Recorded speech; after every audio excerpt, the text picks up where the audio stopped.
Well, hello.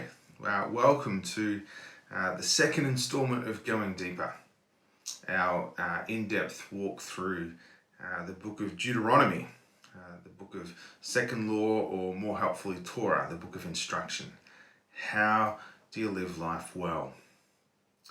About 70 of you or so at this point have gone through week one. I hope you found that helpful and encouraging and insightful. This is a very casual, relaxed walk through the text, and let me encourage you to have your Bibles open. Bring a Bible along, pencil or pen, make a good coffee or even an average coffee, and set aside 20-30 minutes of quiet to go through this text. I'm not addressing the things that I've addressed in my sermon. This week was when God says no, which was a particular look at chapter 3, verses 23 to 29. But we cover a lot of ground before we get there. And so the point of this now is just to go through it and see what's happening and put together a more full picture of what's going on. It's uncut, it's unedited, it's raw, and it's time to begin, isn't it? So chapter 1 was all about Moses recalling to mind God's grace to the Exodus generation. His kindness, the way in which he goes before them, and ultimately their rebellion and the consequences of that rebellion. So he starts out by remembering Horeb or Sinai, how the Lord told the Israelites it's time to pack up, it's time to move on, it's time to get ready, it's time to go. And then he remembers the journey from Horeb to Kadesh Barnea in verse 19. And then at the end of chapter 1, he remembers what happens at Kadesh Barnea, the rebellion of the people. And he gives 27 verses to that one event. It's really important. It's critical, if you're an Israelite, that you understand these events. But now let's look at chapter 2, verse 1. Now he's remembering the desert.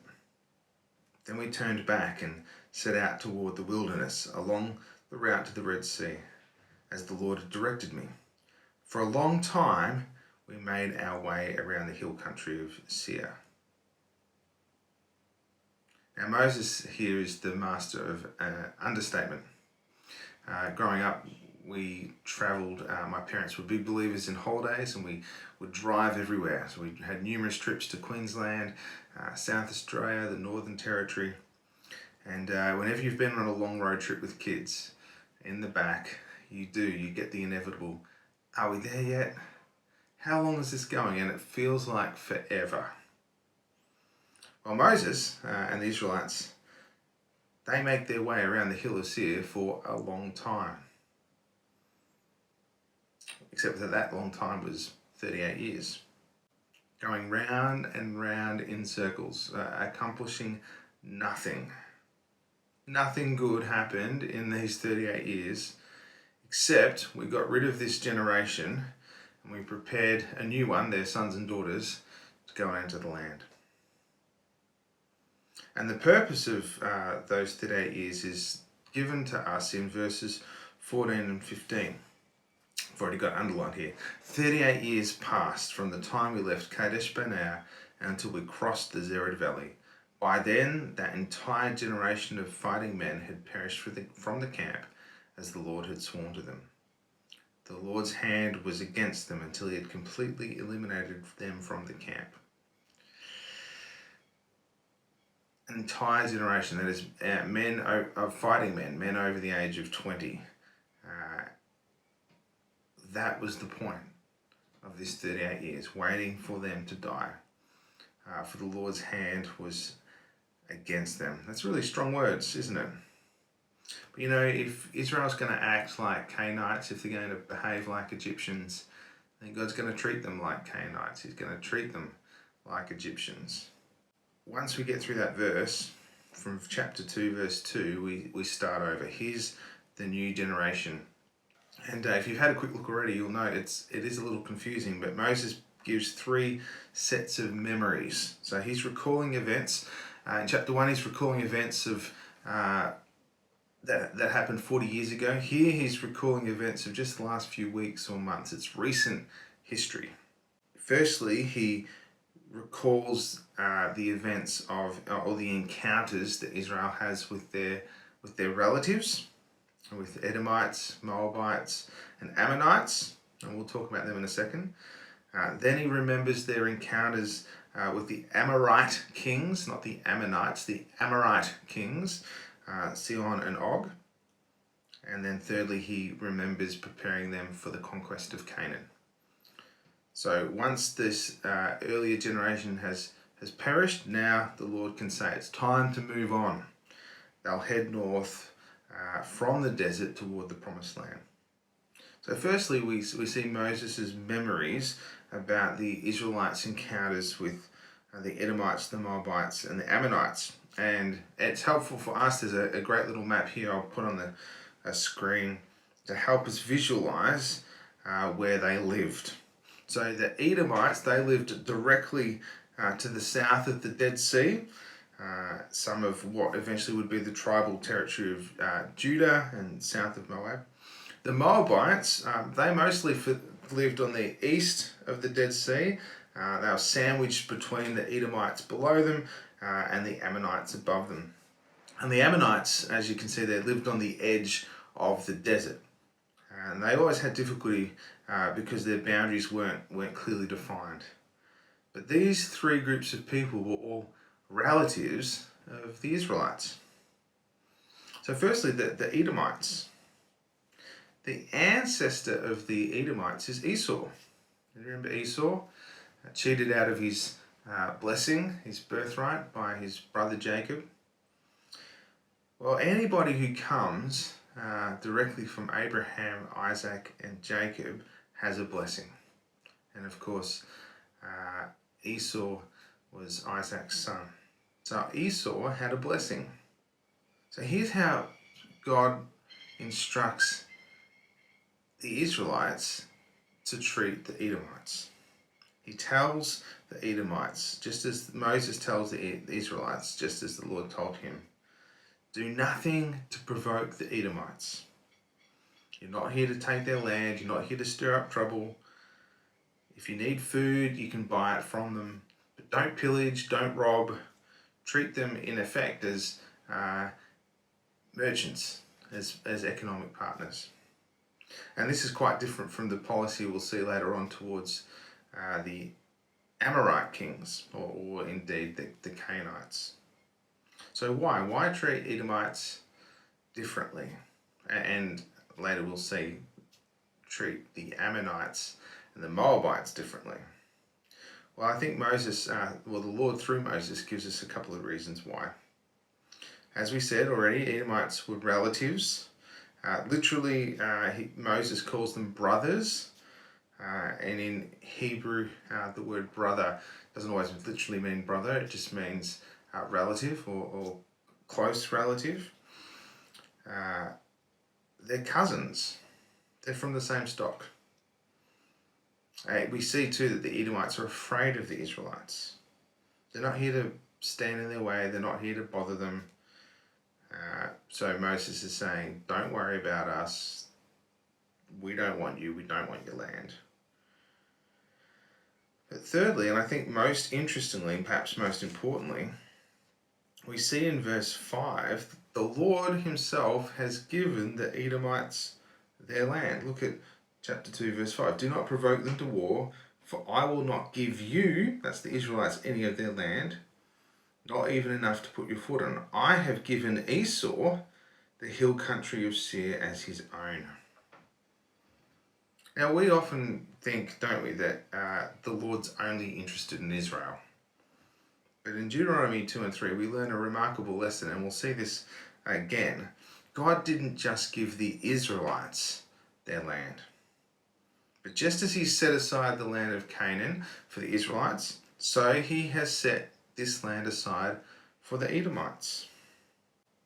Now there's a couple of inserts here in chapter 2 verses 10 through to 12, and in chapter 2 verses 20 to 23. Someone has come along and added these parenthetical notes before the book's been presented in its final form. This is long after Moses. And we see in these footnotes some reasons as to how the Edomites, the Moabites, and the Ammonites actually came to possess the land.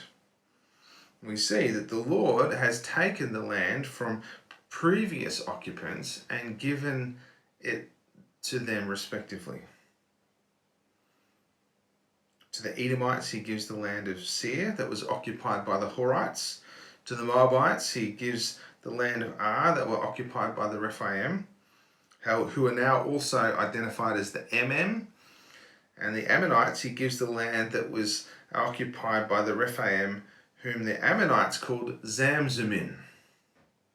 Now that might be very interesting if you have a particular interest in Near East history, ancient Near East history.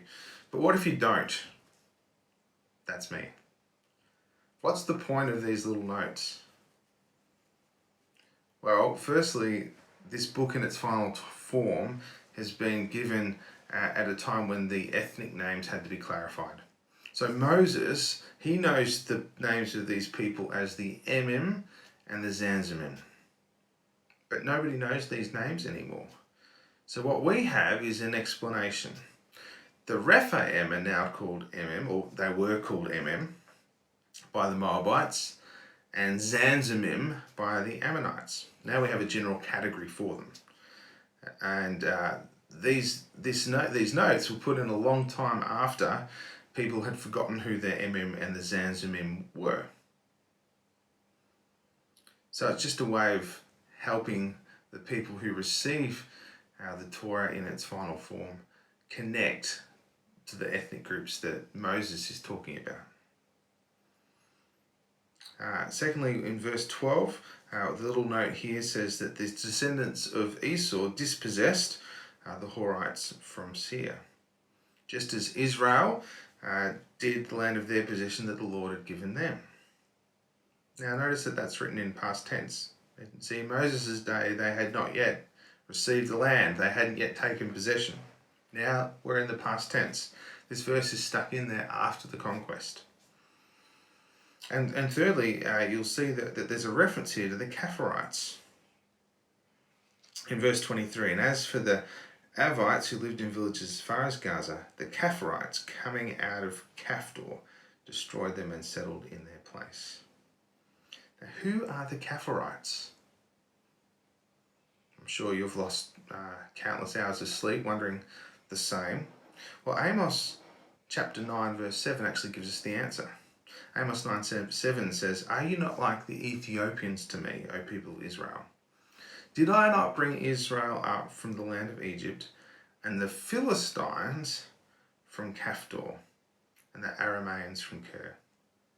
Now, Amos's point in the text is that apart from faith, Israel's exodus is nothing special, because God has been involved in the exoduses of people from the beginning. He brought the Philistines from Kaphtor. Now, in some senses, they're no big deal, right? Except it's part of the big picture. For our purposes, it's interesting the reference to the Philistines in our text, the Caphtorim. So now, the Philistines didn't arrive on the Mediterranean coast until around about the 13th century BC, so in the 1200s BC. And Moses is long gone by then. Moses would not have even known the name Philistine. They came in after the Israelites had arrived, and they were sea people. In fact, the Egyptian texts refer to them as sea people, with their roots probably in and around Crete and the islands around there. They come into what was Israel's promised land from the north, especially from the sea. And as you know, they become an important factor in the Israelites' lives in the book of Judges and on. So this is just a way of the hearers grasping the ethnic names of people groups and how it fits at that time. So we have an understanding now of the Edomites and why the Lord has his policy for the Edomites in place. They are first cousins, they are relatives of the Israelites. The Lord has given them their land. Esau himself has a blessing. And we see now them pass through the land of the Moabites and the Ammonites. Well, where the Edomites are identified as the sons of Esau, the brothers of Israel, these two people groups, the Moabites and the Ammonites, if I say it enough, I'll remember them myself. They are relatives too. They're more distant relatives of Israel. And the stories of the births of the ancestors of Moab and Ammon are actually given in Genesis 18. They are ancestors of Lot. If you remember Lot, Lot is Abraham's nephew who stands on the hill and looks out at the plains and says, we'll have this land. And Moabites and Ammonites are descendants of Lot through his daughters. And so they're not first cousins, they're not close relatives, but they're second cousins. They're more distant relatives. But we see that just as God has given the Edomites their land, so he has given the Moabites and the Ammonites their land. So what can we learn about how the Israelites, their encounters with their relatives, with the Edomites, the Moabites, and the Ammonites? Well, firstly, God is faithful, he's keeping his word. He's taking care of the Israelites. He's taken care of them until now. He will continue to take care of them. From here on, he will give them the land of Canaan. That's the land that he's promised them. But God is involved in the affairs of all humans. I think it's easy to think that we are the only ones who experience the good hand of God. But this text reminds us the Lord gave the Edomites their land. He gave the Ammonites and the Moabites their land as well. He's not only interested in Israel. In fact, he's interested in Israel specifically with one single goal in mind, and we see it throughout the Old Testament, that his grace might go to all people. Thirdly, we see that the land is a gift from God himself. And we encounter this theme again and again in the book of Deuteronomy. Israel has no title, no claim on the land apart from the promise of God and apart from their faithfulness to his covenant. And finally, of course, we see that no one can stop the plan of God. And we find that out especially from verse 24 with the defeat of Sihon and then the defeat of Og. Now, in Deuteronomy, chapter divisions sometimes aren't very helpful, and our chapter division between 2 and 3 is one of those occasions. If you're going to have a chapter division, at the end of verse 23 is the right place to have it. Having encountered their relatives, we now move on to encountering the ancestors and relations of the Canaanites. So from verse 24, we see the conquest of Sihon, king of Heshbon. Now, a couple of notes there. Firstly, the Lord commands the Israelites to cross over the Arnon Gorge. Arnon Gorge functions as a boundary between the Moabites to the south and the Amorites, not the Ammonites, the Amorites to the north. It's a significant gorge. They're headed now for Amorite territory. And notice the difference in policy between how the Israelites were to treat the Edomites, the Moabites, and the Ammonites, their relatives, and how they're to treat the Amorites. We see this already in verse 24 to 25, the Lord's first command. I have given into your hand Sihon the Amorite, king of Heshbon, and his country. Begin taking possession of it. Now, he never said that, did he, to the Edomites or the Moabites, the Ammonites. In fact, he said, I'm not giving them to you. I'm not giving you their land. But in advance here, he says, I'm giving Sihon into your hands. Rise up, set out on your journey. Begin to take possession. This day I will begin, and verse 25, to put the terror and the fear of you on all the nations under heaven. They will hear reports of you and will tremble and be in anguish because of you. Now you know from the start that it is God who is staging the whole thing. In a sense, it's like how God staged the rescue of the Israelites from Egypt. In the Exodus, we see that God deliberately hardens Pharaoh's heart so that God would have to multiply the signs and wonders that the world would know that he is Lord. And in this case, I think he's wanting to give the people, this generation, an experience of his power and might that they would never forget. They weren't born. They don't remember the Exodus. But here they'll see a demonstration of God's power that they will keep in their minds. So verses 26 to 28, we see Moses sends messengers to the king saying, peace, we just want to pass through, we're going to stick to the road, we're not going to turn to the right or left, we'll buy any food that we need from you for money, water that we need to drink, just let us pass through, we're not here to cause trouble. And of course that's a reasonable request, isn't it? And Moses is right, really all he wants to do is to pass through. Ultimately, they need to cross the Jordan to enter the promised land. But we've already heard the Lord say that he's going to give them into the Israelites' hand. So we're not surprised, are we, that the Amorite king Sihon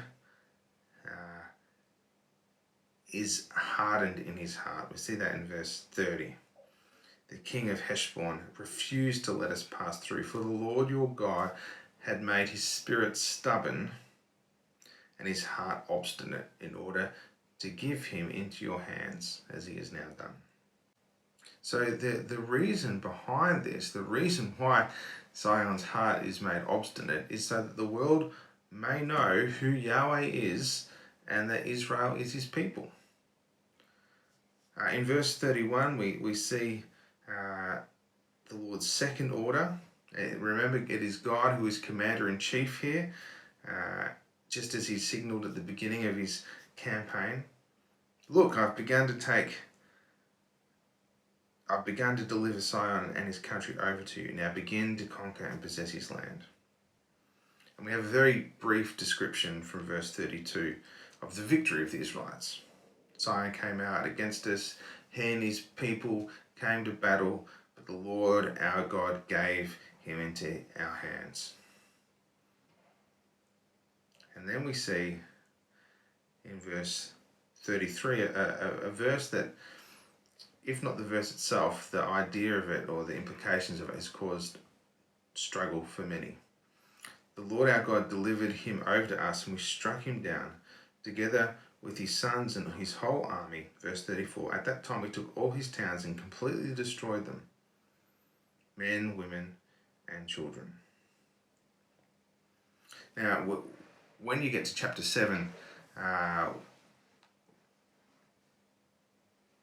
it goes into this a whole lot more. But this is the first time we encounter the Hebrew word kerem. Or kerem, I can't really say it. Kerem. It's a good way to clear your throat. Kerem. It's translated as devoted to destruction. And you can go to our resource page on www.allsaintsanglicanetwork.digital resources for a great little video by John Dixon on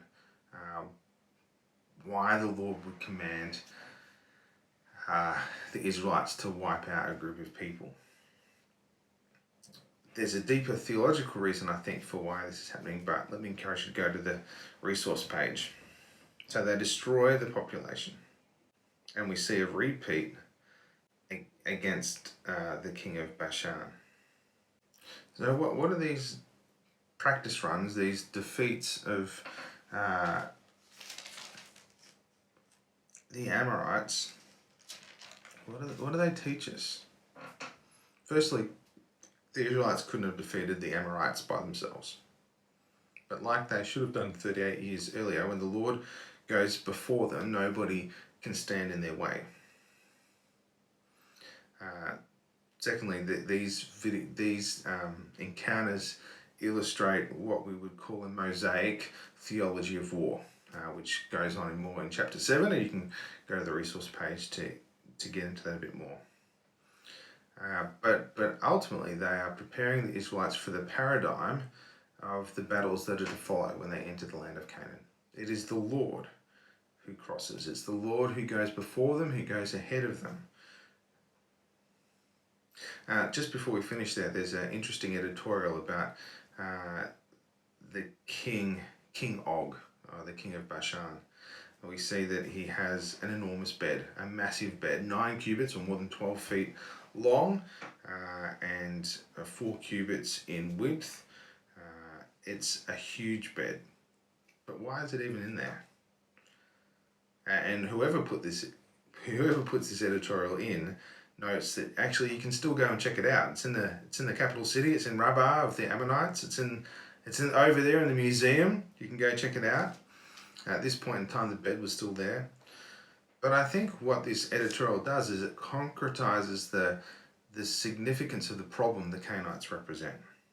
The Rephaim, the Anakim. These are giants. These are big people. And not only is the bed massive in length and width, it's made of iron. Now, this is actually the beginning of the Iron Age. It's unlikely that the bed was entirely made of iron. More likely it was made of wood and decorated with iron.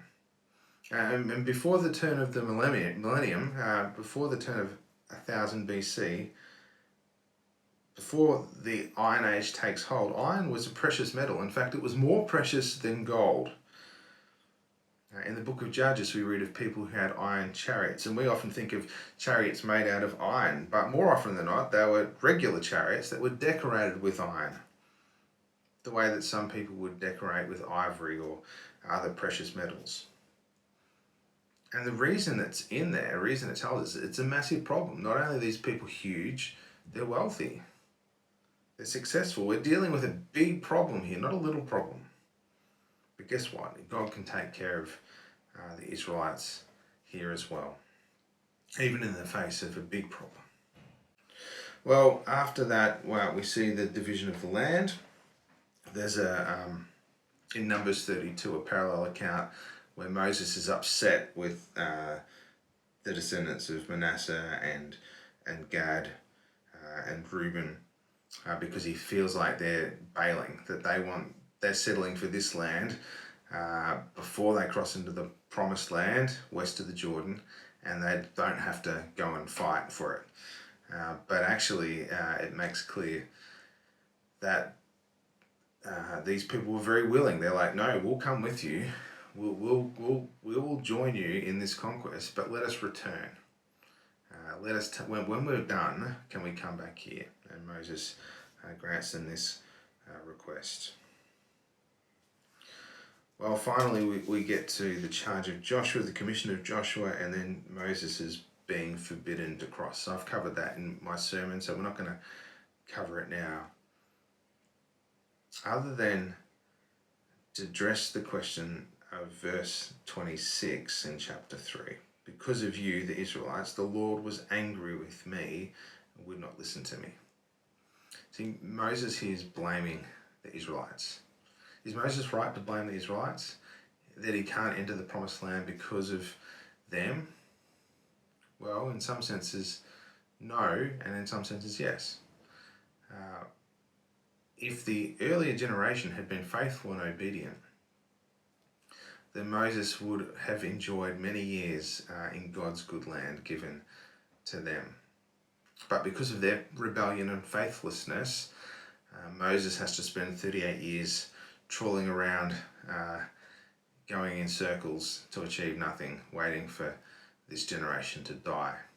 And about 10 months or so earlier, there's an event where Moses takes his staff and bashes it and disobeys God, and water pours out, and God says to Moses, you know what? You haven't displayed my holiness in the way that you were meant to.